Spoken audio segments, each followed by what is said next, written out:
Hello बच्चों, आज हम भूगोल कक्षा 12वीं के अध्याय 3 जनसंख्या संगठन पॉपुलेशन कंपोजिशन इसका अध्ययन करेंगे। जनसंख्या संगठन इसका मतलब ये है कि वो जनसंख्या का वो पक्ष है जिसको हम नाप सकते हैं।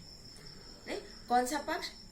उसके विभिन्न पक्ष या घटक, जैसे आयु हो गया, लिंग हो गया, व्यवसाय है, और ग्रामीण नगरीय जनसंख्या, उसका अनुपात, ये सब चीजों को हम नाप सकते हैं। और इस नाप के द्वारा हम वास्तव में विश्व में क्या परिस्थितियां हैं, सामाजिक आर्थिक परिस्थिति का माप भी कर सकते हैं। इसके द्वारा एक तरह से हम ये कहें कि ये विश्व में एक दर्पण का काम करता है। जनसंख्या को देखकर हम वहां की परिस्थितियों को जान सकते हैं। तो इसके अंतर्गत हम आज प्रारंभ में लेते हैं लिंग संगठन। लिंग संगठन का मतलब ये होता है कि प्रति 1000 पुरुषों में स्त्रियों की संख्या कितनी। 1000 पुरुष पर स्त्रियों की संख्या या उसका अनुपात, ये कहलाता है लिंग संगठन या लिंगानुपात। लिंगानुपात को देखकर हम वहां की वास्तविक सामाजिक दशा का पता लगा सकते हैं।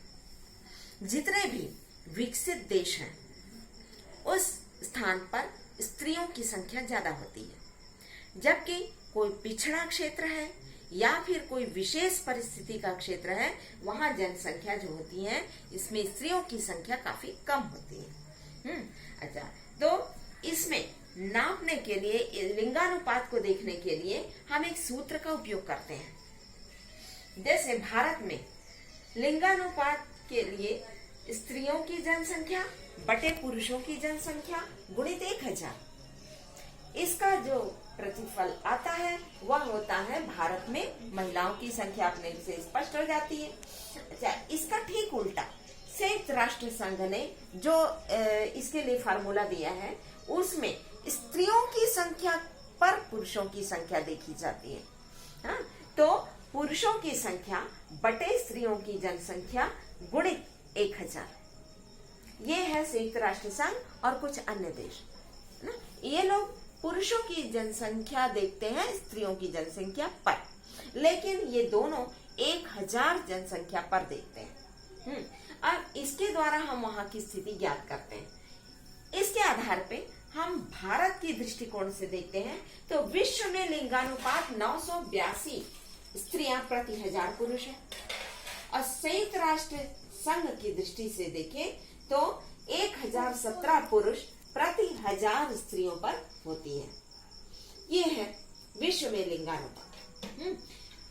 विश्व में यदि पूरे संपूर्ण विश्व को देखते हैं तो उच्चतम 1187 स्त्रियां प्रति 1000 पुरुष, ये है लातविया या यूरोप में। लातविया की स्थिति देखिए, आप अपन नक्शे में देखते हैं तो लातविया है इधर, ये यूरोप में, यहाँ पर ये आपको दिख रहा होगा, ये लातविया है ना। लातविया जो है इसके एक तरफ है बेलारूस, ऊपर यहाँ पर ये रूस के पश्चिमी भाग में, यहाँ पर ये है लातविया। ये विश्व में सबसे अधिक लिंगानुपात का क्षेत्र है या देश है। इसके अतिरिक्त यदि हम देखें तो उत्तरी अमेरिका, इसमें विशेष रूप से कनाडा आता है। कनाडा हो गया संयुक्त राज्य अमेरिका है या और सोवियत रूस।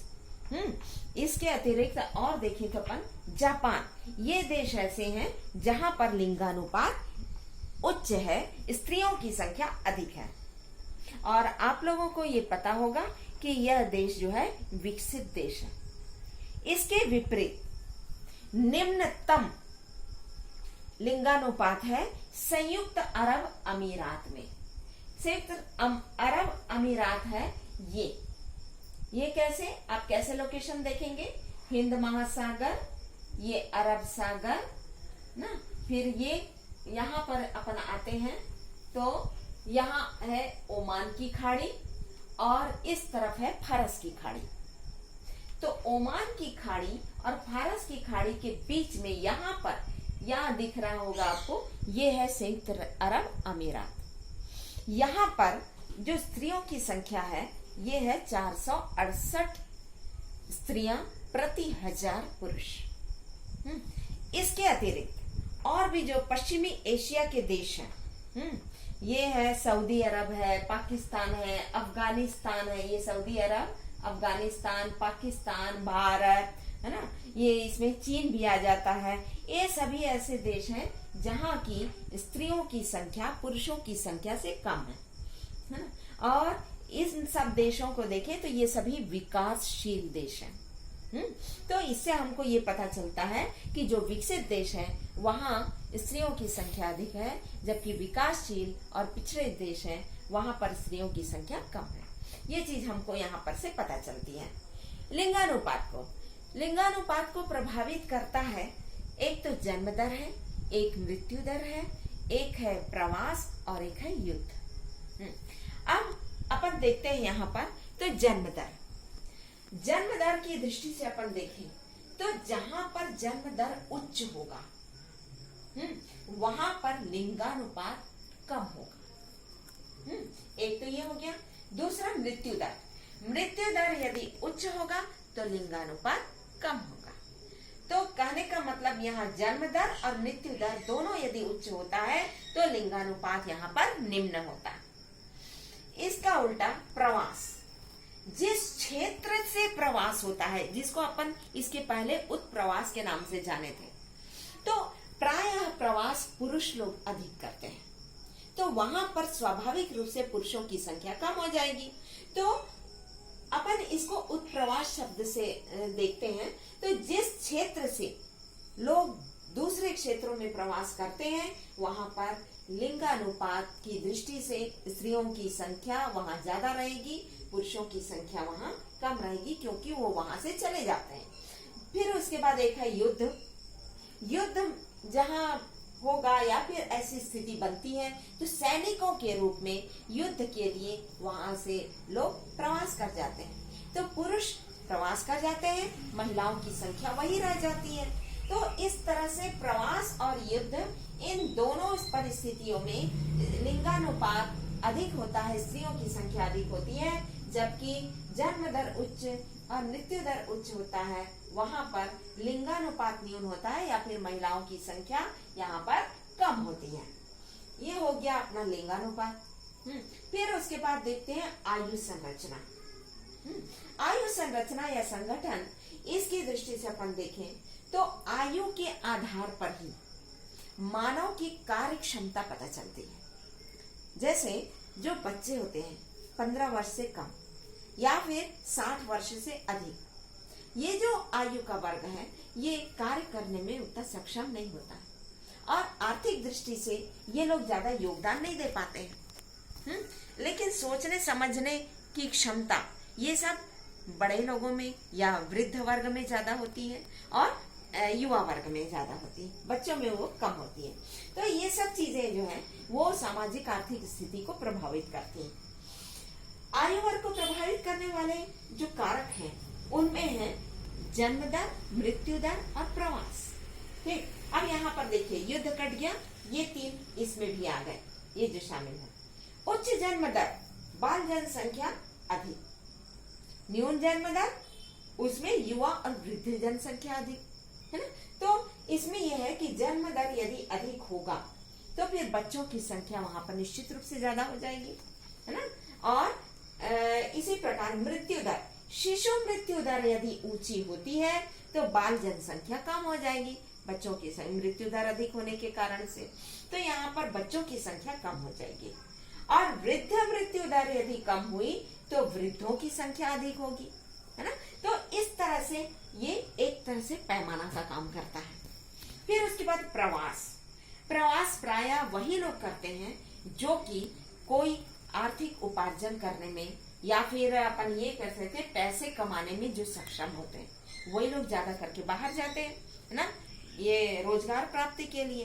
तो ये प्रवास भी होता है, ये कारक बन जाता है, आयु वर्ग को प्रभावित करता है। जहां पर प्रवास अधिक होता है, जिस क्षेत्र से प्रवास होता है वहां पर युवा जनसंख्या कम हो जाती है। तो इसके आधार पे हम ये जो जनसंख्या है आयु के आधार पर 3 वर्ग में बांट सकते हैं, बाल जनसंख्या, युवा जनसंख्या और वृद्ध जनसंख्या। बाल जनसंख्या जो है वो 15 वर्ष से कम आयु, 0 से 15 वर्ष आयु वर्ग को रखते हैं। अब दूसरी चीज ये है कि जो 15 वर्ष से कम आयु वर्ग के होते हैं उनको हम आर्थिक कार्य में सम्मिलित नहीं मानते। भले ही वो पैसा कमा रहा हो, भले ही वो कार्य कर रहा हो, रोजगार वो प्राप्त किया हो, लेकिन उसको हम आर्थिक वर्ग में नहीं मानते, नहीं शामिल करते।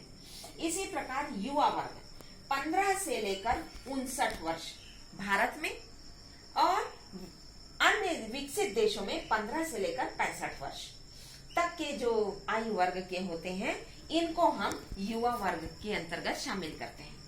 ये लोग आर्थिक कार्य में संलग्न रहते हैं, रोजगार प्राप्त करते हैं, कार्य करते हैं, है ना। तो ये जो उपार्जन करते हैं तो ये होता है युवा वर्ग। बौद्धिक शक्ति इनकी ज्यादा होती है, सोचने विचारने की क्षमता अधिक होती है, कार्य करने की क्षमता होती है। ये लोग ज्यादा से ज्यादा आर्थिक कार्य में यही लोग जुटे होते हैं और इन्हीं पर ये जो बाल जनसंख्या और वृद्ध जनसंख्या प्रायः निर्भर करती है ना। तो इसलिए इसको हम कार्यशील जनसंख्या के अंतर्गत सम्मिलित करते हैं। यही आत्मनिर्भर जनसंख्या होती है और विकसित देशों में इन्हीं आयु वर्ग के लोगों की संख्या ज्यादा होती है। इसके अतिरिक्त हम देखते हैं वृद्ध जनसंख्या। अगला जो थर्ड पॉइंट है इसमें 60 वर्ष से अधिक आयु वर्ग के लोगों को शामिल किया गया है और ये जो होते हैं ये प्रायः देखना ये रिटायर हो जाते हैं, यदि सर्विस में रहते हैं तो रिटायर हो जाते हैं, कार्य किसी व्यावसायिक कार्य में लगे रहते हैं। प्रायः इस समय इन बुजुर्गों को इनको घर में आराम करने दिया जाता है। यदि ये लोग कार्य कर भी रहे हों तब भी से इनको अर्जक जनसंख्या नहीं मानते। ठीक, तो इस तरह से अपन इसको 3 वर्ग में देखते हैं। इसका एक और विभाजन हो सकता है, इसको हम बोलते हैं कार्यशील जनसंख्या या अर्जक जनसंख्या भी बोलते हैं और ये प्रायः विकसित देश में अधिक होती है। दूसरा वर्ग जो होता है बाल जनसंख्या और वृद्ध जनसंख्या का होता है, इसको मैंने ये रेड में एक साथ कर दिया है। ये होती है अकार्यशील जनसंख्या, इसको अनार्जक जनसंख्या भी बोलते हैं। अर्जक को छोड़कर बाकी जो ये दोनों वर्ग होते हैं वो अनार्जक जनसंख्या या अकार्यशील जनसंख्या के अंतर्गत आती है और ये जनसंख्या ज्यादा करके विकासशील देश और पिछड़े देशों में इस प्रकार की जनसंख्या की अधिकता होती है।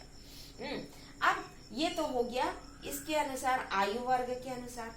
एक और चीज है जो मैं आप लोगों के साथ शेयर करना चाहती हूँ। एक शब्द आता है जीवन प्रत्याशा।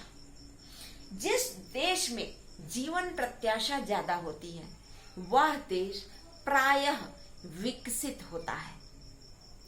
विकासशील और पिछड़े देशों में जीवन प्रत्याशा कम होती है। अच्छा, इसका परिभाषा यहाँ पर मैंने लिखी है, वह औसत आयु जिस तक किसी देश के अधिकांश लोगों के जीवन जीने की आशा होती है। वह औसत आयु जिस तक किसी देश के अधिकांश लोगों के जीवन जीने की आशा की जाती है, यह कहलाती जीवन प्रत्याशा।